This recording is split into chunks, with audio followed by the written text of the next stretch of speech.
punta naman tayo sa Cebu City kung saan tinambak lang sa bodega at mass grave ng isang sementeryo ang mga buto na walang kaanak na kumuha. Problema rin ang pagnanakaw sa ilang kagamitan sa sementeryo. At live po mula sa Cebu City na sa frontline ng balita, si John Roa ng News 5 Visayas. John, ano ba ang mga kalimitang pinupunterya ng mga magnanakaw sa sementeryo dyan?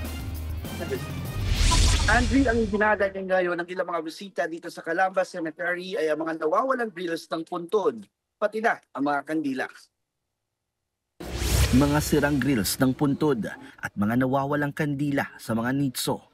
Ilan lamang ito sa mga problema ng mga bumisita sa Calamba Cemetery dito sa Cebu City.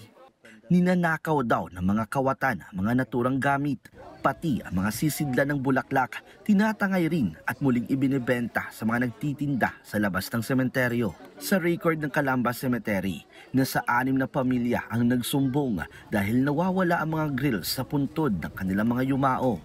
Aminado ang pamunuan ng sementeryo na hirap sila sa pagbabantay sa lugar.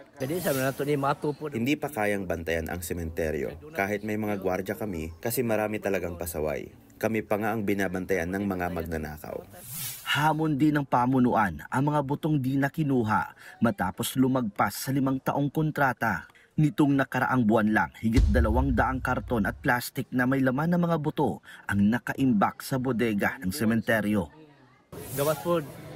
Dahil sa kahirapan at umalis na rin ang pamilya at lumipat sa ibang lugar, nakalimutan na nila, napapabayaan na nila ang kanilang mga yumao. Matapos ang 8 buwan, ilalagay raw mga kalansay sa mass grave. Pero nang silipin ng News 5 ang nasabing mass grave, ito ang tumambad. Mga tambak na mga garbage bag at karton na naglalaman ng mga buto ng mga taong minsay may mga pangalan at pamilya. May ilang pamilya ang nagbalik pero huli na, nasa mass grave na kanilang mahal sa buhay. Sa gitna ng problemang ito, panawagan pamunuan ng sementeryo sa mga kaanak ng mga namatayan na makipag-ugnayan sa kanila para maaaring makuha ang bangkay. Andre, sa ngayon nakaantabay ang PNP para sa pagbabantay ng seguridad sa sementeryo. Mabagal pero tuloy-tuloy ang usad ng trapiko dito sa sementeryo. Andre.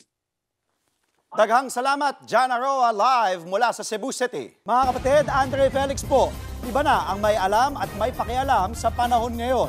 Para po sa tuloy-tuloy na balitaan sa Frontline kahit weekend, mag-follow at mag-subscribe na sa social media pages ng News 5.